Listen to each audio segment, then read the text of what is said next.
I lost my dad when I was like 15, suicide. Was in shock really, it didn't really hit me much. Still has, I don't really know the secret to the advice when you're grieving, like there's something you deal with on your own, but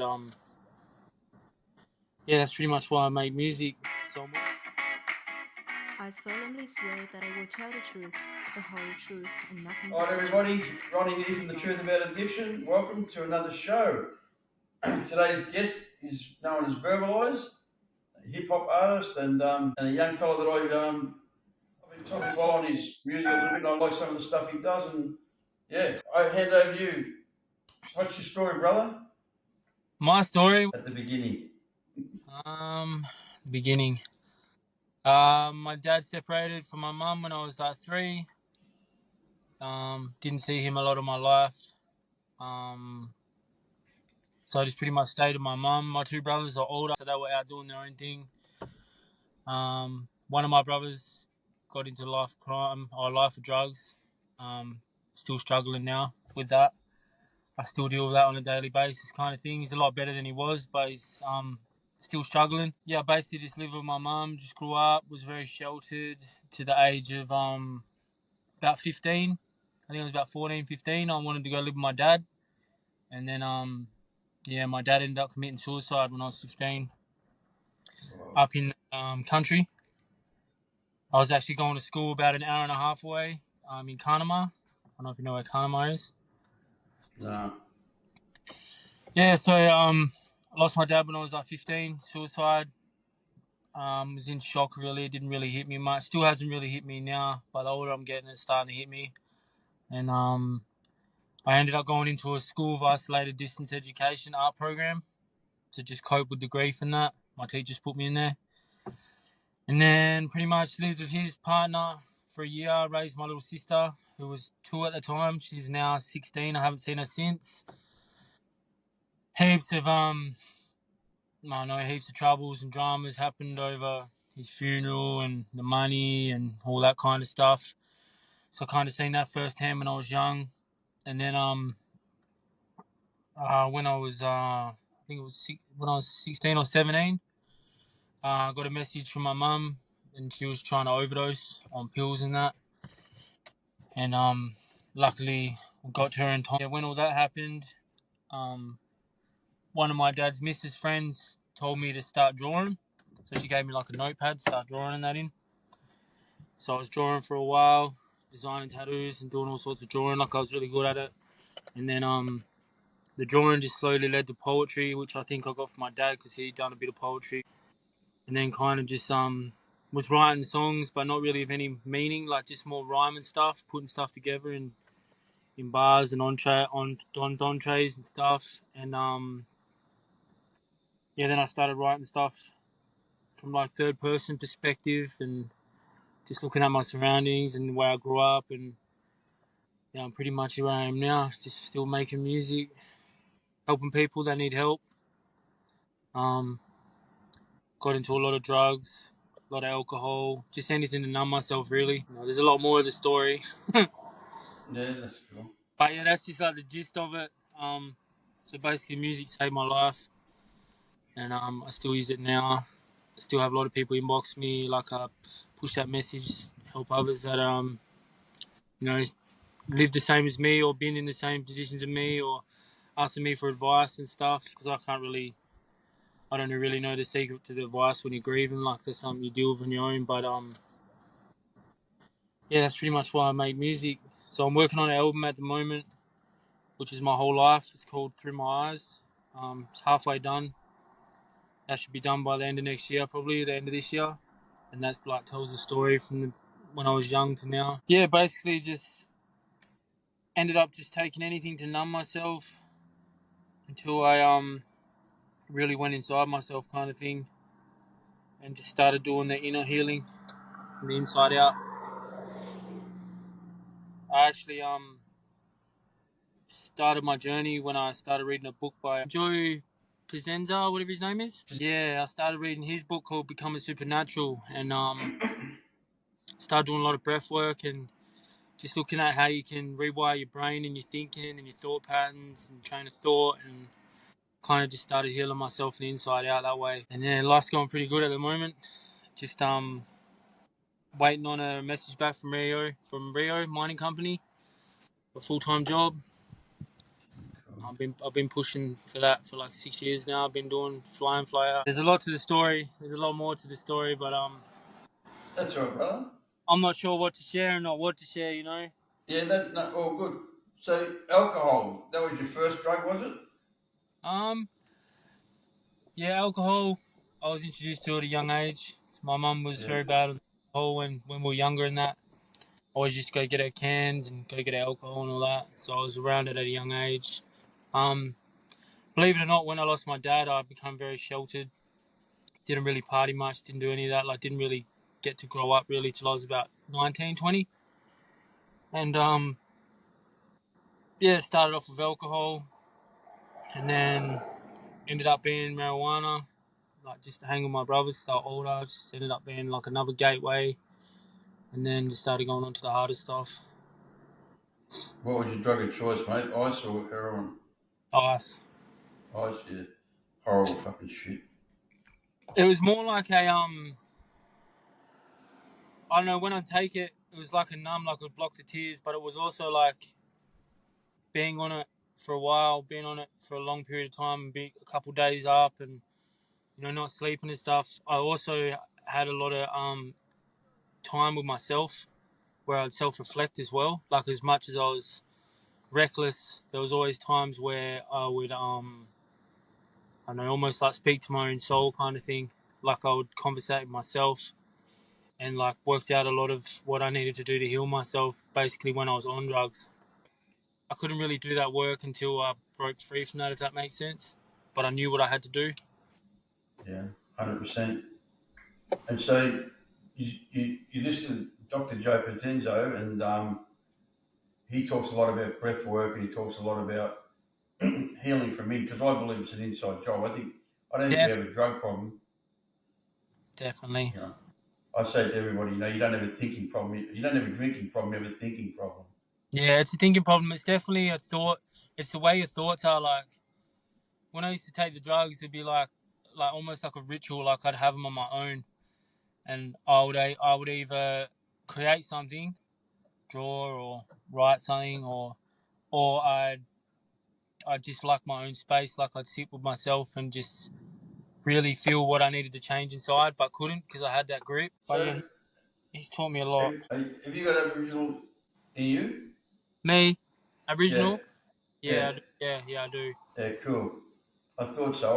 I do a lot with the Aboriginal people up in Northern Territory and up in far north Queensland, Yeah, and I've sort of got a real connection with the Aboriginal community. They call me Yapipi, which just means yeah. uncle. You know, and yeah, I just felt that with you when I was talking to you about family and that, and that breaks my Yeah, heart when I hear about suicide. Fuck, it just crushes me. yeah. I've at the age I'm at now. 33 in a couple of days, and I lost my dad when I was 15, and I still I've tried to study it and look into it, and like I still can't. I can understand why people take that choice, the easy choice, but then again, it's not easy. It's hard as well. But I've never really understood it. Like I could never really understand it. Like I've had bad days and I've had grey days. But my mind, I changed my mind to where like I know there's another brighter day coming, kind of thing. Like I could switch my mind.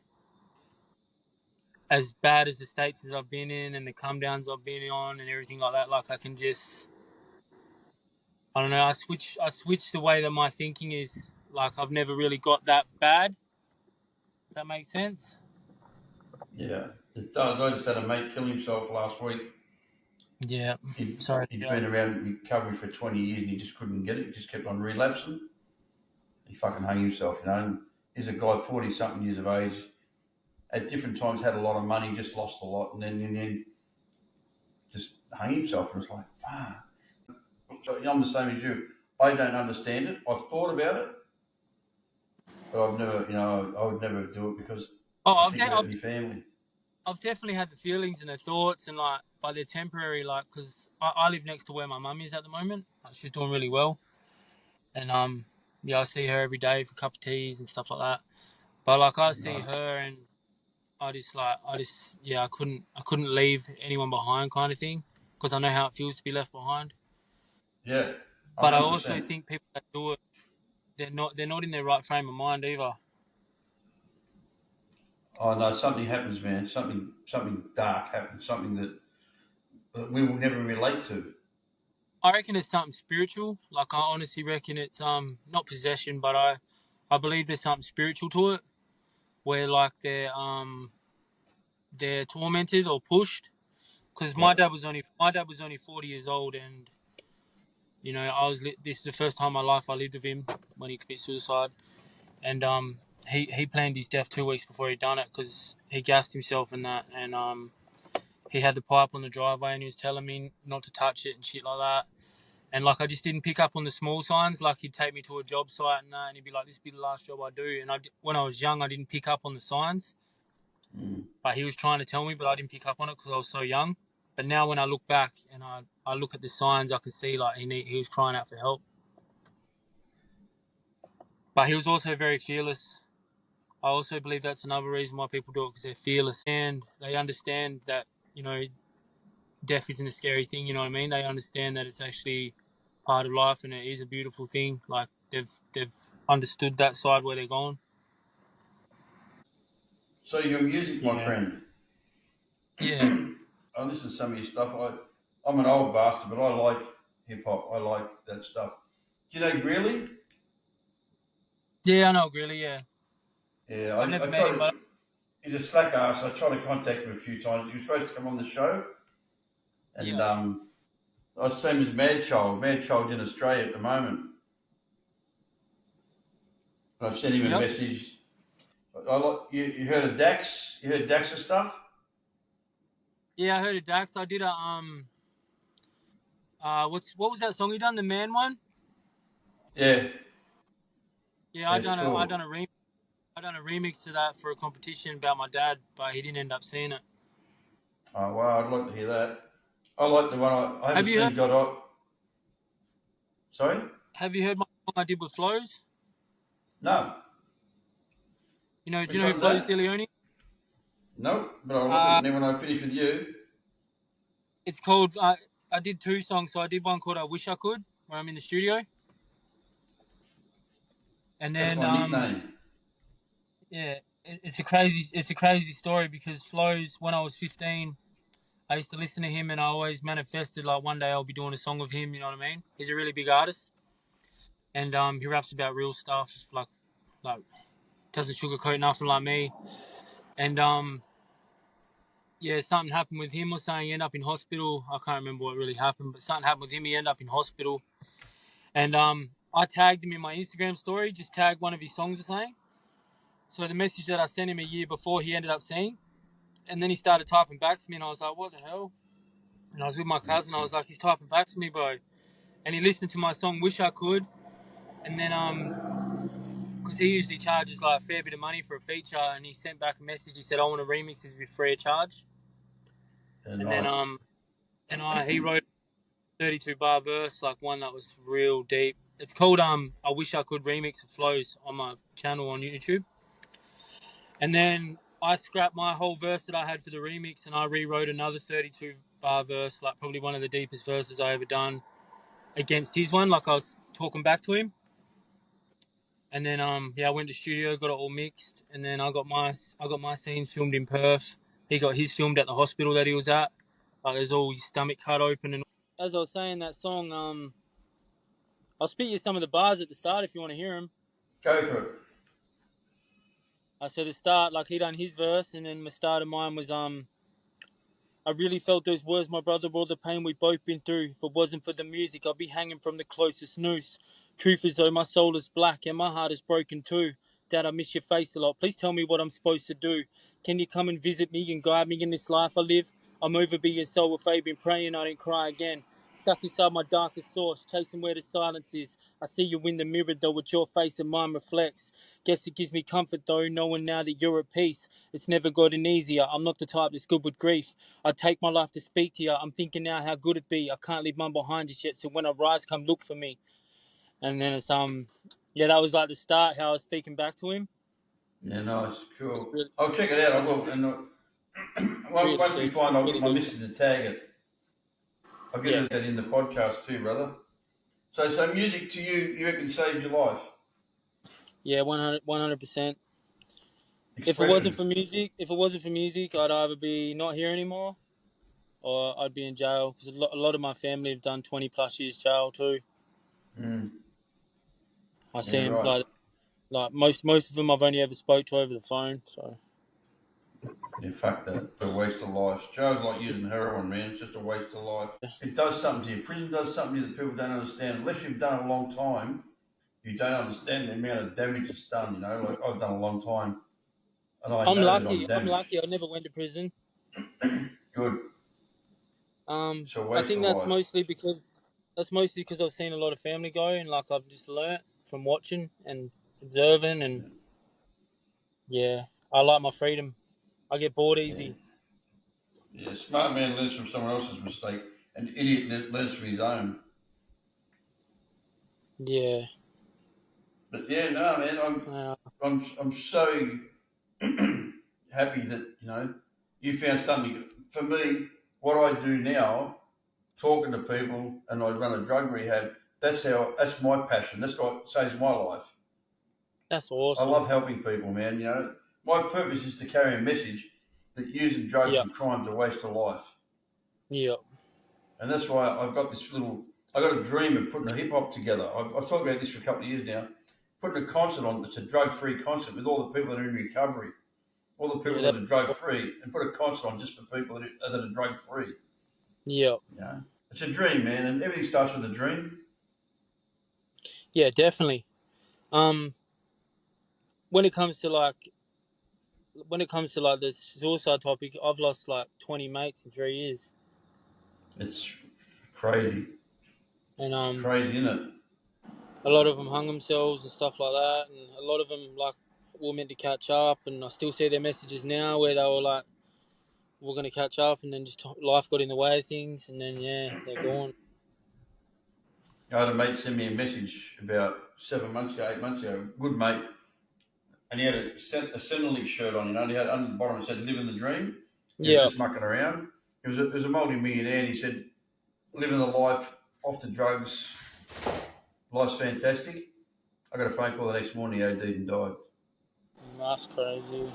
It's crazy, man. That's why we've got no guarantees. You know what I mean? We've got no guarantees, brother. We've got to live every day like it's our last, and we've got Yeah, to give more than we take. It's really important that we give more than we take. 100%. And also, we live and we die, but it's what you do in between that time that really matters. Exactly. Because we Some don't people really never live. have a long time on this earth. Yeah, mate. No, But no. I don't know. I don't know if you know what astral travel is or things Yep. like that. Yeah, mate. But I've left my body 4 times before, and yeah, believe it or not, I've left my body and gone back to like 2008 with my dad, and he's just showed me things and like things he wanted me to see, and it's a lot I can't really talk about much on here, but just he just showed me lots of things, like so I wouldn't be the blame kind of thing. Every time I come out of it, like when it first happened, I could hear like my brain wires like they were like touching each other. I could hear like a zapping sound, Mm-hmm. and I heard this thumping sound, like this real loud thumping in my head, like a migraine. And then yeah, I was just walking down a road, and I was walking down a road in Iniaba. That's where my dad and me lived, um, just up near Lehman Green Headway. And I was walking down the street, and I was like, it was like I was there. It was like almost like I teleported, and like he showed me a few things and sat me down at a table in this white room and told me a few things and stuff. But like more, the most I got out of it, not what he showed. It was more how he felt. I could feel how he was feeling in the spirit. And every time that I come out of this thing, it was getting written down. I was writing it down, and then it matched up to heaps of clairvoyance, clairaudience, and they told me that I'd left my body, like I was on the silver cord, and Yeah, that I cool. got taken in the spirit and left my body. But I literally went back to this house where he apparently took his life, and I was looking down in the house, but I thought it was a 2-story house, but it wasn't.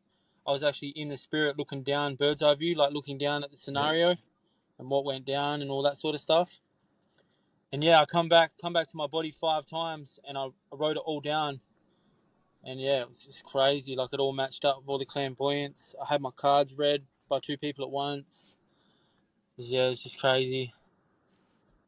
Yeah, But I mate. also I don't disbelieve anything. I'm not I've one of them people that go, "Oh, that's bullshit." I don't. I'm not that guy. I no, believe anything's possible, and I believe we know very little about it. we're definitely a spiritual being inside a physical Yep. body. We can leave our bodies. We can go to the astral plane because I've been there. But I've also remote viewed as well. So like at night time I've left my body and I've gone places like you can only dream of, kind of thing. And Yeah.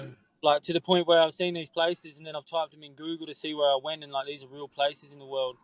So there's a way we can definitely I wouldn't say it's ascending, but I'd say like we leave our body and we just go on journeys. Like, that's what dreaming is. But there's lucid dreaming as well, and I can Yeah.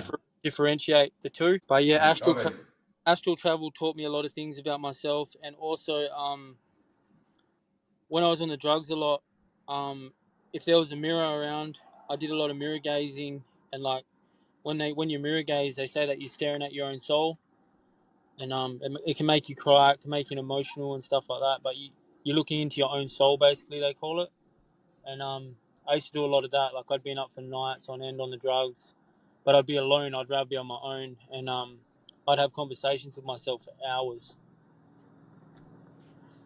And like, I'd always tell myself all the advice that I'd need to hear, but because I was so reckless as well, I'd never actually put it into fruition. Until the grip came off me.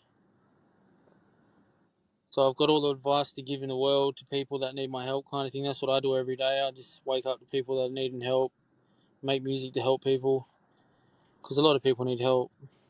But we also have the answers inside of us too, though. We just Yep. haven't activated them. We just haven't activated them or opened them up yet. Yeah. I agree. It's an inside job. 100%. And what Joe And it's, Dispenza, that's his name, Joe Dispenza, what he yeah. says, like, it's been helping me a hell of a lot. Like, I want to eventually, after doing enough breath work, like, activate, my pineal gland and decalcify my pineal gland and activate all the dopamines and all the antibodies and stuff, because it's all in us, but we're just dumbed down, basically. That's what we are. We're dumbed down and we're medicated. We're dumbed down by the media and we're medicated by the system.